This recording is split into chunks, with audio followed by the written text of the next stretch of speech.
So this is happening. I didn't think we'd ever sit down and actually do this. Looks like we are. We are. It's happening live and in our living room.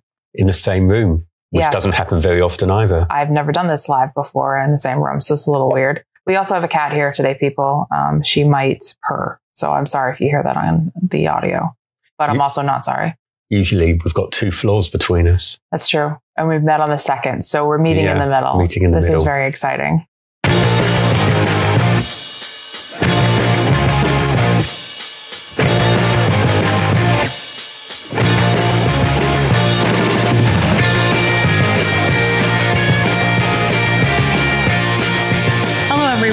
Welcome back to the Bites and Bites podcast, where today's episode feels particularly close to home, literally. I'm Kristin de Moranville, and someone very special is joining me in our living room, my fiancé and business partner, Stuart King.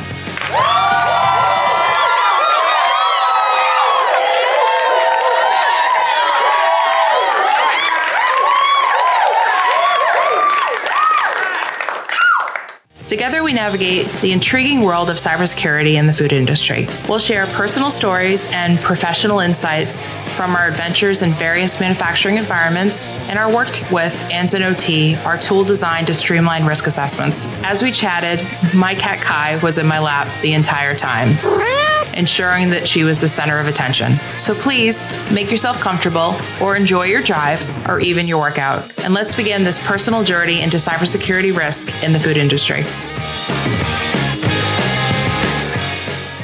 To start off, before I introduce Stuart officially, let's go through the best questions that I ever ask on any of my shows. What is your favorite food and your favorite food memory?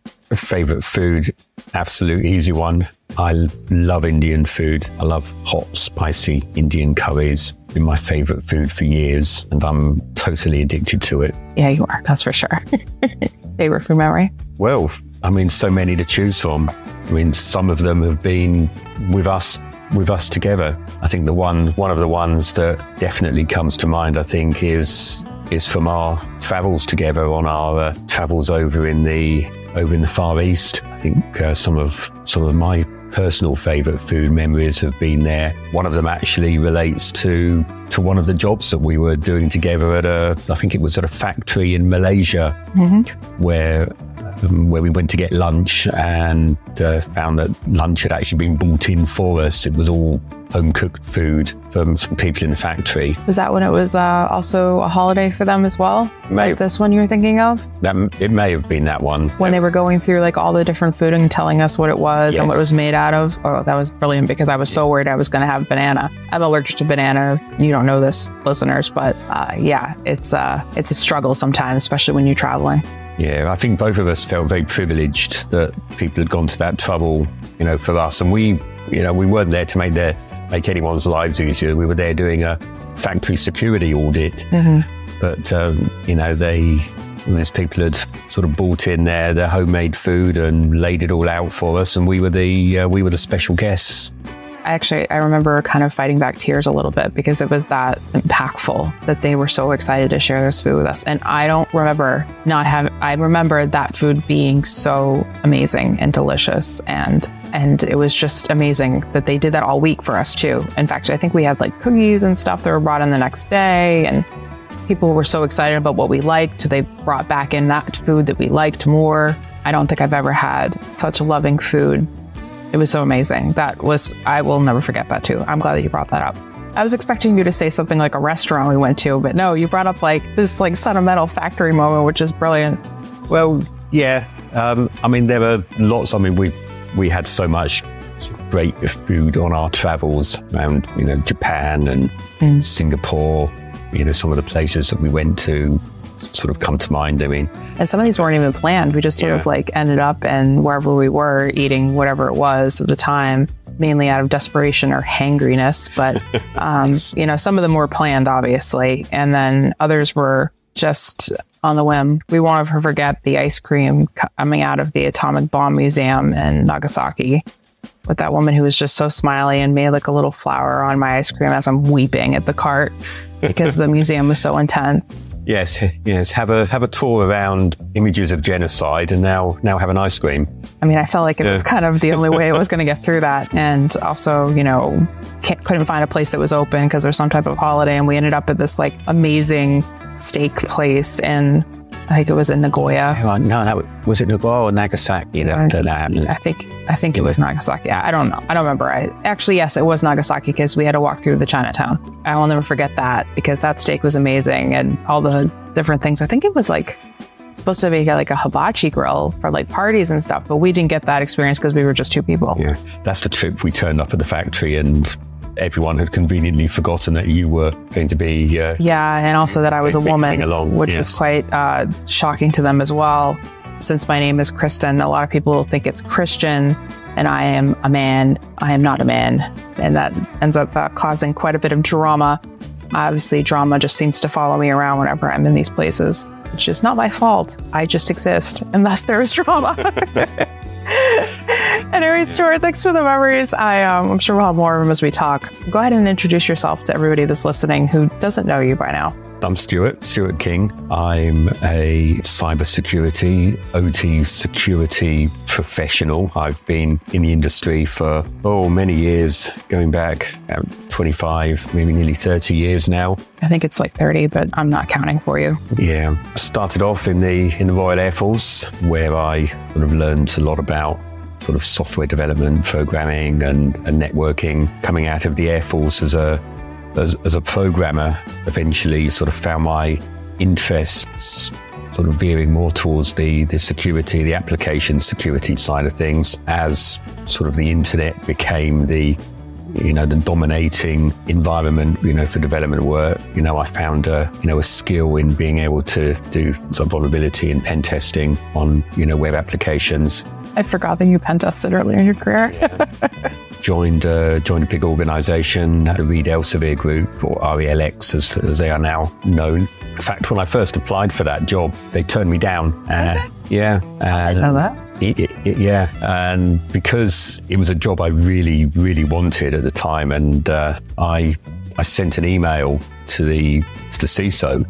Time, gentleman named of Leo Cronin. He won't mind me name checking him on it, but sort of pleading my case. And I thought at the time, I had really nothing to lose, by saying, look, I know I can do this job. Mm-hmm. Give me the opportunity to sort of demonstrate that, that I can. And I made them an offer. I said, give me a 3-month contract, set me objectives, which, for me to demonstrate that I, have. You have the ability to do this job. And then also you had the moxie or the gumption to even say, I'm qualified, give me a shot. Yep. And he took me up on it. And I worked for them for the next sort of 12 and a half years. Yeah, the majority of your career. Yeah. I spent a few years then sort of working in that role as a security consultant, then became head of IT security for the Reed Elsevier's exhibitions group, Reed Exhibitions. And then after that, got a transfer to a role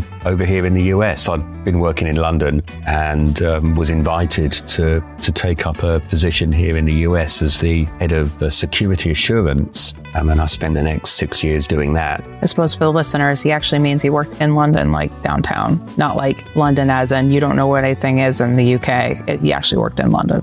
Yeah, that was a great location. It was actually Reed Elsevier's offices overlooked Trafalgar Square. So it was a brilliant location to go into back in the days when we went into an office every day of the week.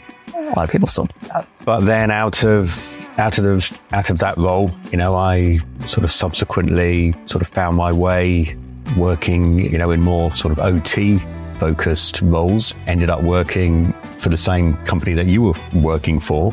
Yeah, I suppose we should probably mention that we did work together. For those listeners who don't know our whole story, I was commuting between Boston and Atlanta when I was working for a bakery ingredients company. And I found him sitting in my original cubicle that I started at about 3 years before. And I thought, I better introduce myself since he is the new director of security. I was in end user support and executive support at that time. And I leaned over and I saw him, and my world obviously altered from that moment on. Has never been the same since. in a good way. Yeah, I got to show Stuart kind of the ropes of what it meant to work in OT, and especially from a user side. Got to show him around some of the factories in the US and the UK. It was quite an amazing experience because I remember walking into one of my favorite memories, actually, of that time in the bakeries company was walking into one of the factories in California. And I had spoken to them ahead of time before I got there because I was very close with that factory in Colton. And I told them to go easy on you and not to haze you too badly, because as everyone knows, working inside of factories, it's sort of like a lot of aunties and uncles coming in. And yeah, we were walking the factory floor and we were doing the extended security assessment, and and they kept looking at each other and they kept giggling, some of the production people that we were with. And I just kept saying, don't do it. No, don't do it. And one of the things they like to do is walk people over to the ovens because they wanted to see if people would, get squirmy or, be like, oh, it's so hot. Why am I over here? Or they just wanted to basically harass you. But no, you instead were like, woo, it's an oven. And you ran up the stairs and they were like, wait, hold on. It's hot there. Don't touch that. And you were like, yay. And it was quite funny. And I think you earned their respect right then because you had no fear to understand every role and everything that was in that factory, what was going on. And you definitely won yourself some allies that day. Definitely learned a lot about, the whole sort of food manufacturing process to working for that organization. And one of the things, particularly that was always a big surprise to me was how much sophisticated sort of automation there was around all of those factories. In fact, a lot more automation than what you and I subsequently saw in some of the electronics factories that we went into. Yeah. Definitely. And I think that's what separates a lot of that out, is because the automation in the food factories isn't necessarily for the production. Of course, it always tries to be, but it's about employee safety more often than it is about the production line. You would rather have people not having their limbs severed off by a cutting machine in a poultry plant. But if you can have a robot do it, that's going to be less likely. And also, robots don't have feelings. Sorry to break it to everybody. Yeah, but we also sort of learned a lot about how interconnected everything is and how something that has an impact on one system, can really have impacts, right across all the other sort of parts of the production process as well, around, even sort of back, the different parts of the supply chain too. So it was certainly a great sort of learning environment. Yeah. I mean, I definitely think that learning on the job is the best way to go. I mean, you can learn only so much inside of a classroom. If that's your preferred learning route, that's great. But I think that the experience and having to understand what's important and what's vital and what's not, and what's hidden and what's not known, but still really very much important to the whole system and the ecosystem inside of a factory, was probably some of the best learning experience I've ever had in my life, in my jobs. It wasn't my favorite job, but it definitely was right up there. I will never forget the one, where was the plant? It was somewhere in South Carolina, Spartanburg. Yeah. And the experience that we had in that particular plant. Yeah, I do think you should share that experience. But we will say that it was resolved within 10 minutes.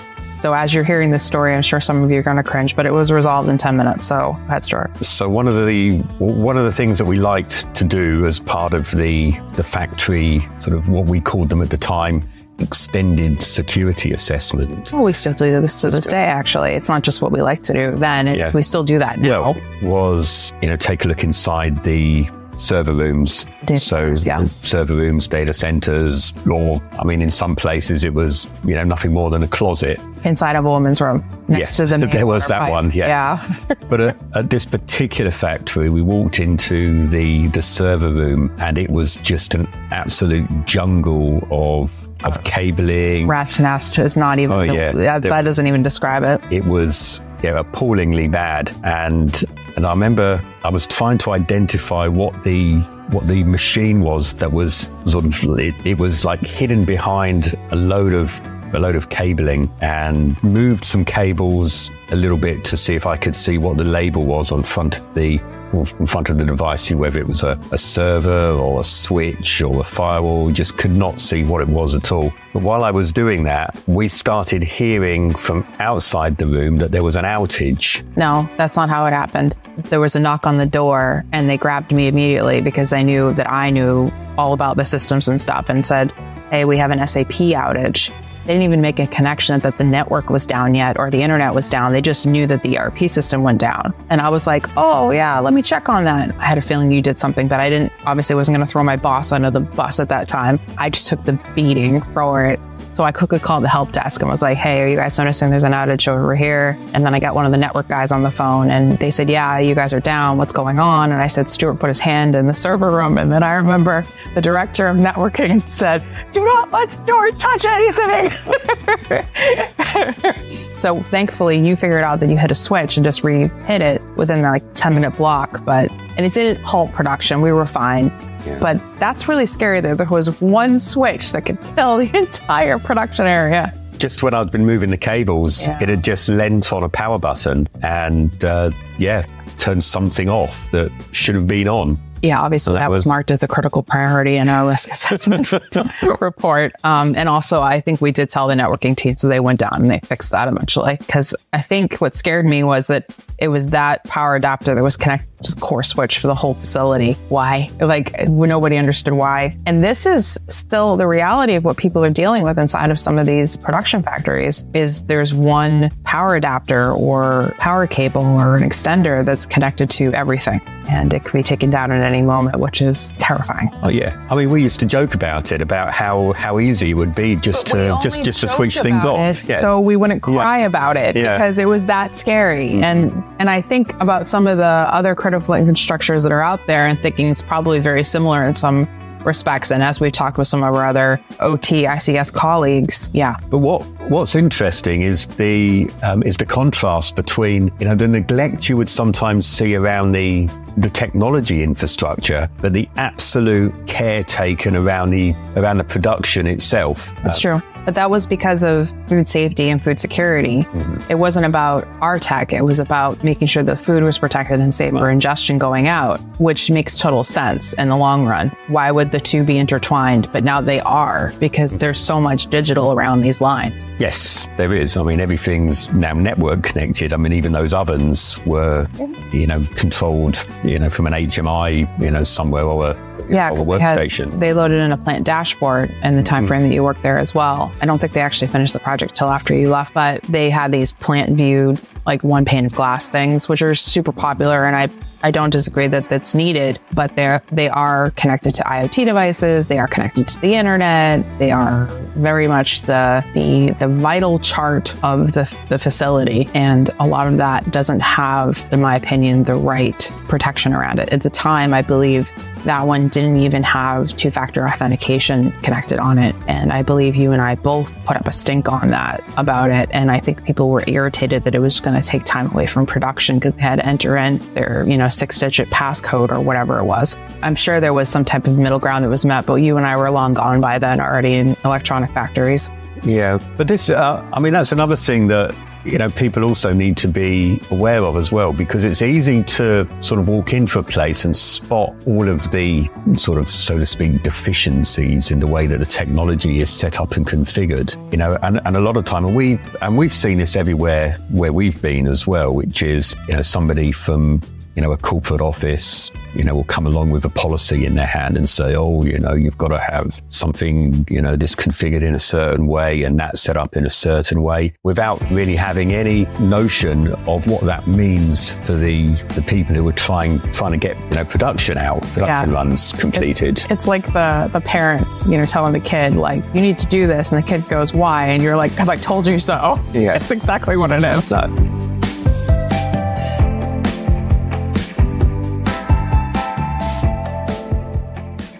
Anzen Sage proudly introduces AnzenOT, our innovative AI-powered software as a service designed to simplify operational technology risk management.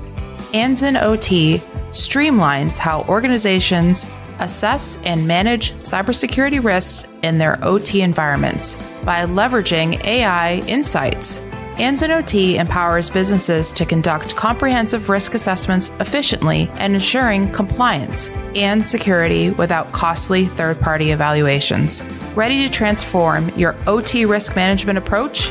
For more details and to join our beta waitlist, visit AnzenOT.com. That's ANZENOT.com. AnzenOT.com. AnzenOT, simplifying risk management where empathy meets innovation.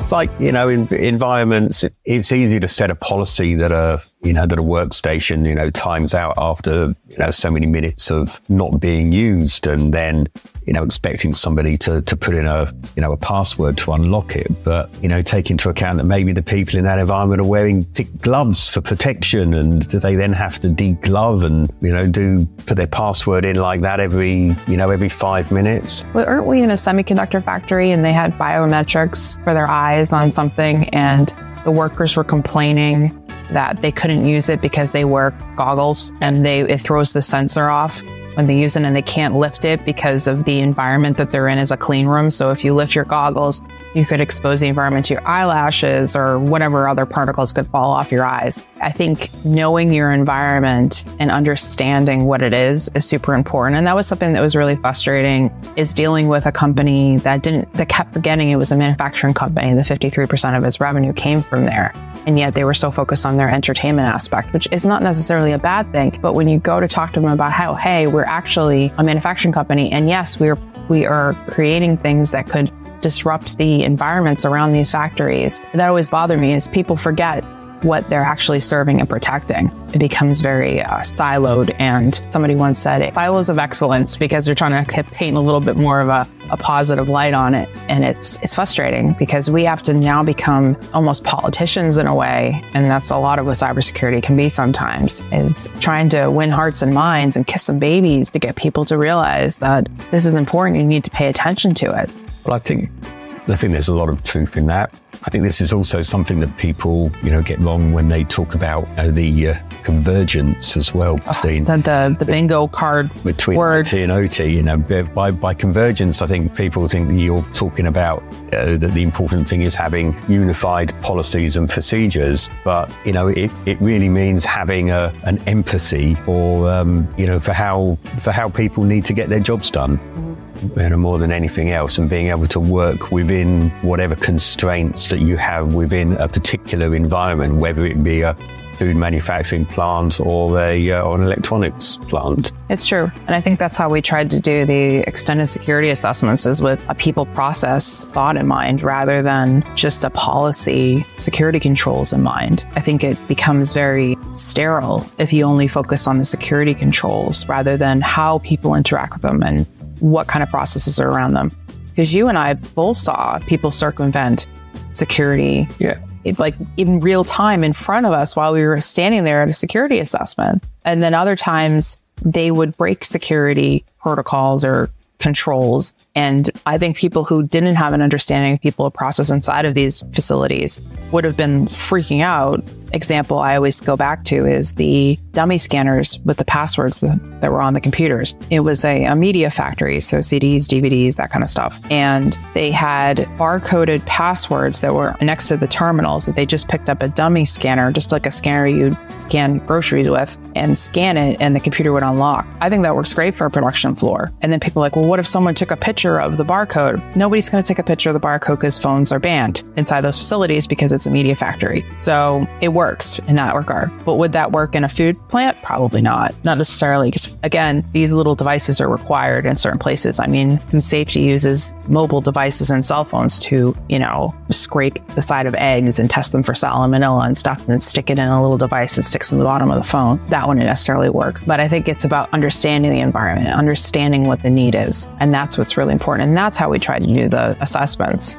Right. Yeah. Ultimately, technical controls is the easy part. Setting technical controls and defining what those need to be is the easy bit, because that's all written down somewhere. There's a guide, there's a manual, the vendors have got guidance on how to configure their systems, and, organizations generally have policies around how they set up their networks, and the rest of it is technical knowledge that's easy to learn. You can learn from a book. The other bit the part about knowing how to actually, address the issues from the personal perspective, that's the really difficult part. And you're right, it is very much about, winning hearts and minds and being aware of politics and knowing the challenges that people face every day in their work. And if you can work within those boundaries, then you can be pretty successful when you're trying to actually implement new or educate people or just get new security controls implemented. I just realized we're starting to sound like our S4 main stage talk that we did. I'll link that in the show notes if you're interested in watching us talk about this at a greater scale. And also, we look very fancy.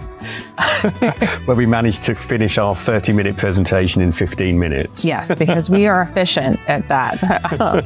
So let's transition a little bit, Stuart, because now when we were doing security risk assessments, at least on the scale that we're talking about here, we didn't have the aid of AI or any of this machine learning that's going around now. I'd love to have your thoughts on what that's doing for our part of the industry in terms of governance, risk and compliance, and that whole world.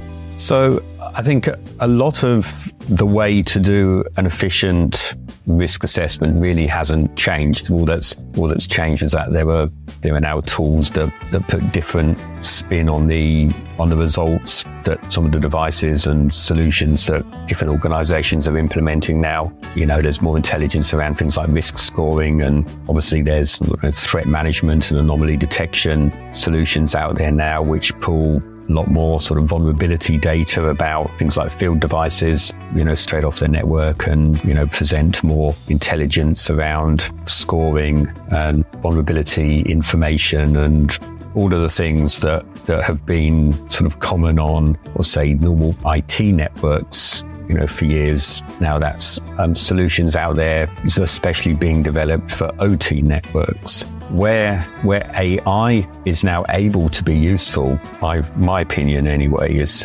around quantifying some of the risk scoring and descriptions on how to address risk.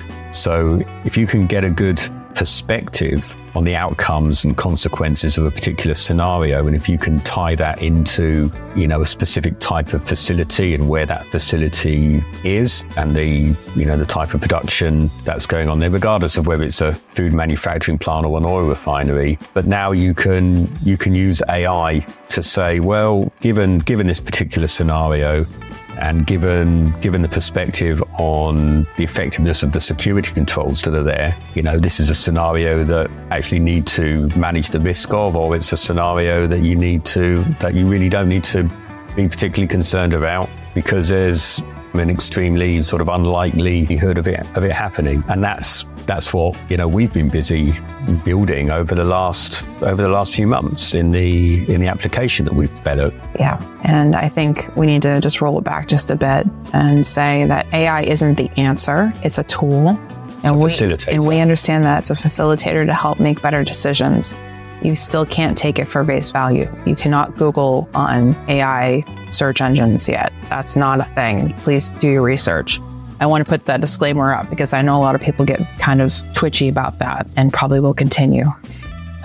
I do want to say, and swinging it back into the food industry quickly, is a lot of what AI can do is help bridge the gap of knowledge between the digital frontier that we're now seeing the food industry in, more so than it has in the past, with best practices for cybersecurity and what kind of threats are going to need to be dealt with. As Stuart just mentioned, scenarios, for example, you'll be able to implement a scenario that includes, say, a food contamination or some type of food fraud, and be able to have a better understanding of what that's going to look like for your organization in all aspects, not just in a cyber front.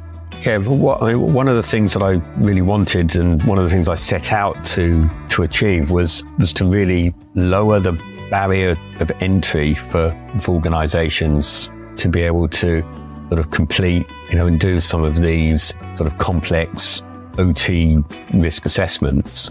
They tend to be in the domain of the large consulting companies, are very expensive and really out of reach of a lot of sort of smaller organizations who, would like to be able to, do these risk assessments, but don't have the resources either, financially or from a skills perspective to be able to do them. So I figured out that there must be a way to be able to create a solution that has some intelligence built into it. And with the sort of advent of a lot of this new AI tools and the APIs that go along with them, to be an opportunity to try to develop something. I think what's interesting too is a lot of the talks and a lot of the questions that I get when I speak to the food industry or food professionals in general is they always say, I don't know where to start. I have no idea what our program looks like. Or if I speak to cybersecurity inside of food, they always say it's such a big task because they're trying to understand different processes and people within our own facility. And I think you can really use AI as a tool to try to help you at least get the baseline foundational understanding to be able to bolster your programs and a bit more of a priority order as well, because that's what a lot of people always ask is, well, what's the most important? Well, the most important is protecting your food going out, right? And then the second thing that's most important, if not close to the first, is keeping people safe inside your facility. Those are the two things that will bring down a food company quicker than anything than an act of God. What I think people get hung up on is they start to boil the ocean instead of make that cup of tea. And that's what becomes frustrating. And that lowering the bar of entry wasn't just the financial cost of a product, but also blowing the bar of entry of the knowledge you need to use a tool, because it doesn't integrate with systems. It's just a SaaS tool that sits on a platform and you do all your data entry and then it does the analysis on that. And I think if we had something like that when we were back in the bakery company, or even when we were working with the electronic company and the semiconductor companies, if we had that knowledge with an AI brain running in the background, we could have created such comprehensive reporting that would have been way more useful to the people on the ground, not just to the executives it was given to. Absolutely. Because we used to hypothesize scenarios, and then, try to figure out, ourselves whether or not it was something that was realistic or could have any possibility of happening. So with the software now, you enter a nice sort of concise description of the scenario, and it will even help you write it, enter some parameters, and then it will create a scenario for you. Mm-hmm. And then out of that, you do your business impact analysis and you consider safety impacts, environmental impact. Yeah, there are ESG impacts, environmental, social governance impacts. I love that the tool actually has air quality on it and an understanding of how that can affect certain types of production, especially ones that have to control temperature and humidity and things like that in various different places. That just comes from a lot of our times around clean rooms. Obviously, pharmaceutical people are acknowledging this, or even people who are making supplements will acknowledge this comment. I also think that, oh, by the way, I don't think we've actually said the name of the tool. It's AnzenOT, by the way. I just realized we probably haven't said it yet. And I don't want you to think this is complete pitch for the tool, just talking about it, because we're really proud of it. It's come up out of grassroots knowledge. It's come out of a lot of frustration. It's come up out of a lot of, we need something better than what we have. And we all do not want to die on this spreadsheet hill, because that's what it feels like a lot, right? And I know that the food professionals also have their own spreadsheet hill that they're on as well. And I think that this particular tool will help bridge the gap between some of the different silos and towers. I think that, food defense will be able to have a different conversation when it comes to business continuity planning with, say, their OT or their ICS or their cybersecurity or IT teams, because they can come at it with a different conversation of, hey, they understand that if XYZ happens, this is going to release a contaminant. And then these are the things that we've got to do to deal with that. Or we can be more preemptive. It's going to help with tabletop exercises and scenario drill runnings, which is something that the industry finally is embracing a little bit more of, and having that conversation with different stakeholders at a table. I always consider it like adult Dungeons and Dragons minus the dice and the role playing, but you're still role playing because you're role playing your role, because, not everybody knows what they're doing. And I think that helps facilitate a better understanding of what the industry and your industry specifically is going through, especially in those exercises. So being able to come up with scenarios on the fly, I think is pretty huge, and it quantifies it. So you get to see how much money you're going to lose if something bad happens, and not just in the immediate, but also in the long term, which we wish we had something like that type of calculator. And I know there's calculators out there, and I know people have done this, but this is done in seconds rather than days. Well, it was always one of the big questions that would get thrown at me whenever I was presenting the results of a risk assessment would be, look, how much is it going to cost me? What's it worth? How much? And then also, what is the priority on this? Exactly. What's the big red mark? So, I mean, really, I started off, when I started down the development road, actually building this, the perspective I was building it from was just to create a tool that I would find useful and helpful for myself. And then out of that, somehow we've ended up where we are today with this.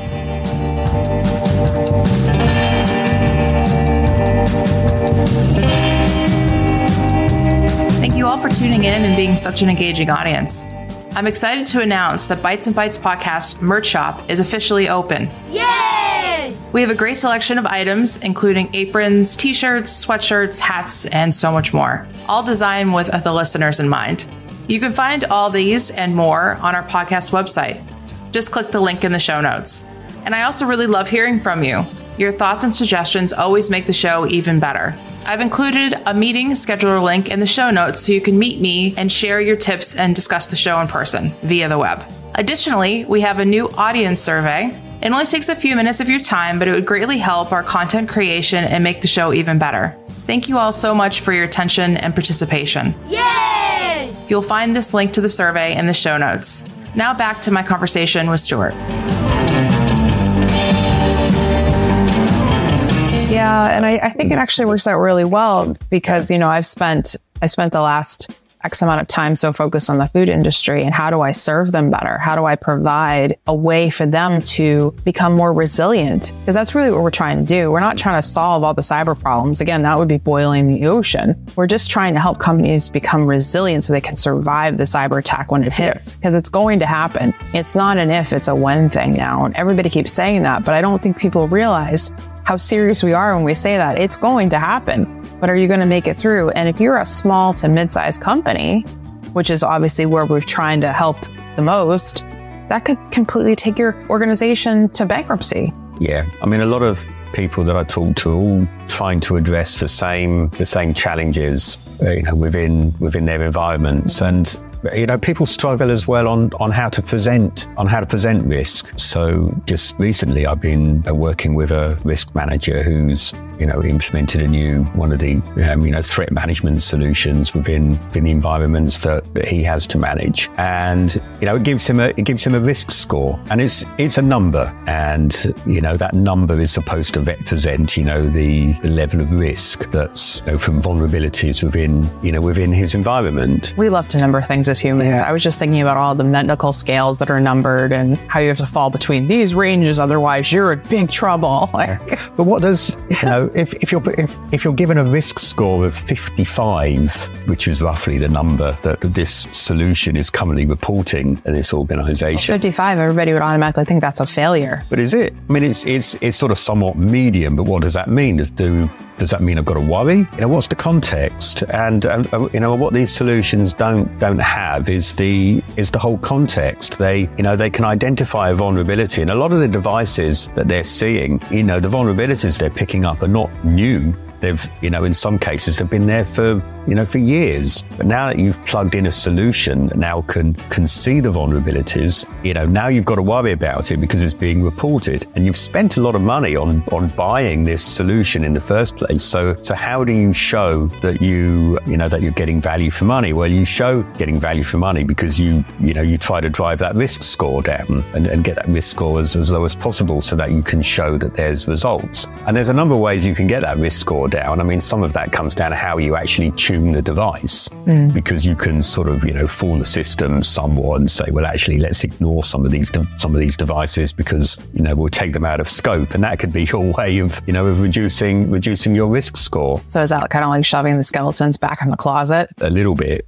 So what's needed is, the ability to put greater context. So if you're going to report a score, a risk score, then at least have the right context around it and make sure that it's actually based on a scenario or based on a threat assessment or based on something other than just the fact that you've now plugged in a device that can see that you've got an old PLC that has a vulnerability with a high CVSS score on it. It's throwing acronyms out, and some of the listeners probably just roll their eyes, but it's fine. It all comes back down to people and process. That's what's going to give you the proper context. And if you are working in isolation instead of looking at it as a holistic system, you won't ever be really resilient. If you are only securing one portion of your business, the other portion is the damage. That's where the damage will happen more than likely. And I think that was the thing that was also really enlightening working in these different types of manufacturing environments, is understanding that the enterprise network was viewed as the protected network. It must be secure because data and all the other things that came with, the secret data. But they never thought, oh, hey, we probably have a flat network. We don't have anything segmented away from each other. So if you could get into something on the enterprise side, you could probably get into the production. And we found that many times where I would be working at my desk after we just gotten back from, Malaysia or Thailand or wherever we were, after doing a very long extended assessment for a couple of weeks. And I'd be, going through different IP addresses, ranges, and looking through, and this is just a little bit of purple teaming. It wasn't like super red or anything, and then I would happen to come into a program inside of a file folder. And that program was the robot arms that were doing the screws on TVs inside of this factory in Malaysia. And they had told us that it was air gapped. And my response at the time was challenge accepted, but I never thought I would find it buried in a file share, like 3 layers down, just because I was just ding, ding, ding, ding, just teetering around like I normally do when I'm just checking stuff out. But that was terrifying because, first of all, it was a moment of like, woohoo, I proved you wrong, because I don't like it when people use the term air gapped, because it's an automatic challenge to me. But the second part was, great. This needs to be dealt with now, because they said it was a very expensive line and they were really excited about it. That was very, very concerning and frustrating.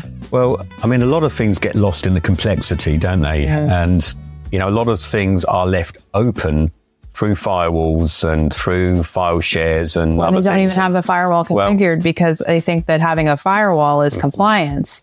Yeah. But you need to configure the firewall. Sure, you're up to compliance because you have a firewall installed as a device. Yeah. But you need to have it configured. Well, we used to find that, it was the applications that were generally sort of creating the holes through networks. So you'd have something connecting out from the OT network that was being serviced from somewhere on IT, that required some, file share to be accessible so that data could be sent back. And some of the applications were just, cutting through network security like the proverbial hot knife through butter.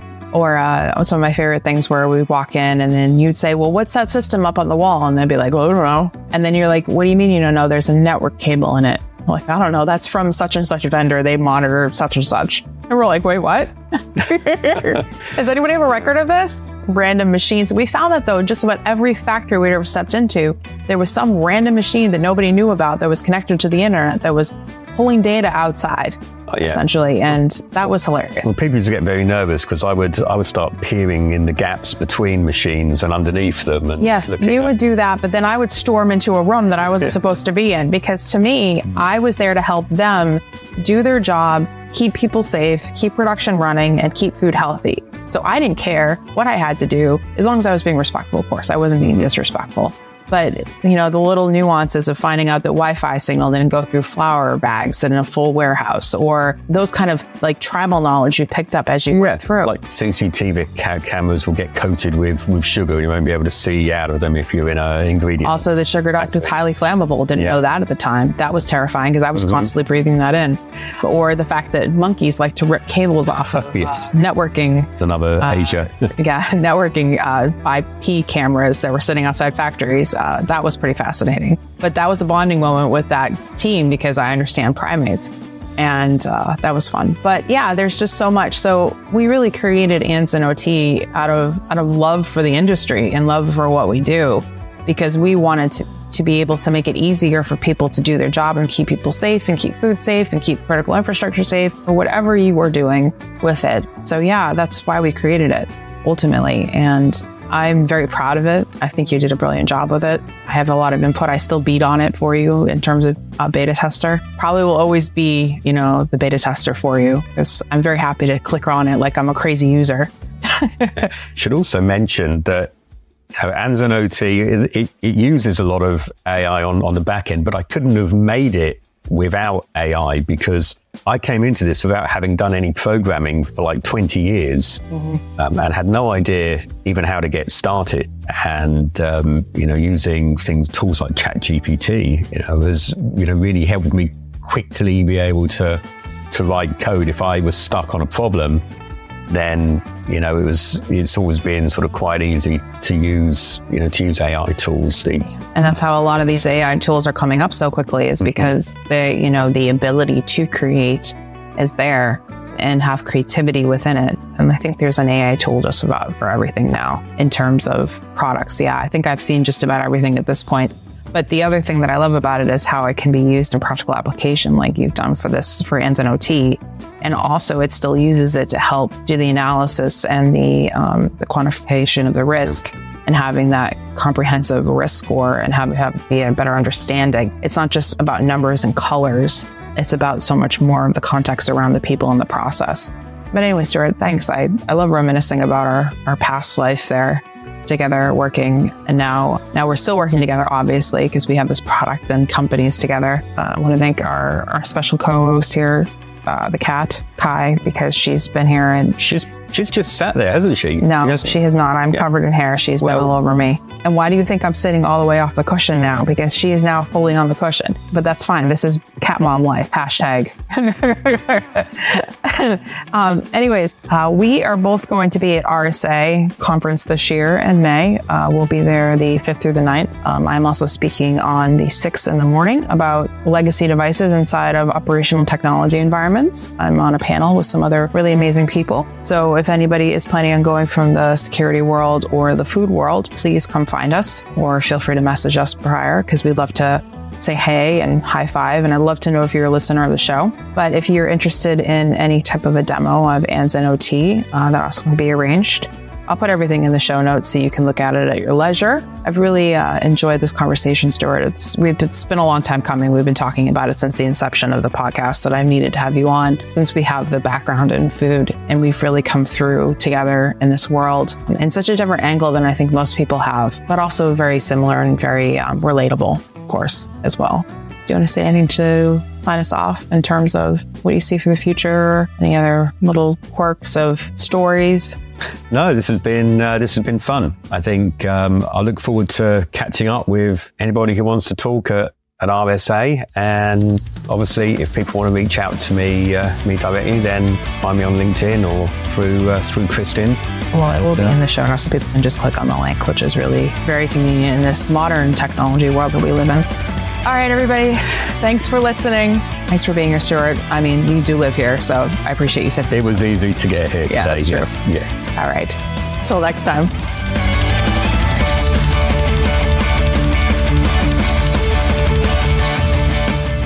Thank you, everyone, for joining us today.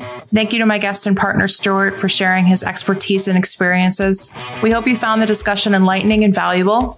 Everything we discussed today, including the links to the new merch shop, audience survey, and how you can schedule a chat with me, can be found in the show notes. I also want to thank my cat, Kai, for keeping us company as we recorded today's episode. I'm always amazed by your ability to push me off the couch and your generous offering of cat hair. Remember, stay safe, stay curious, and we'll see you on the next one. Bye for now. Yeah, I'm going to be admitting that part. That was really awkward, Stuart. Yes,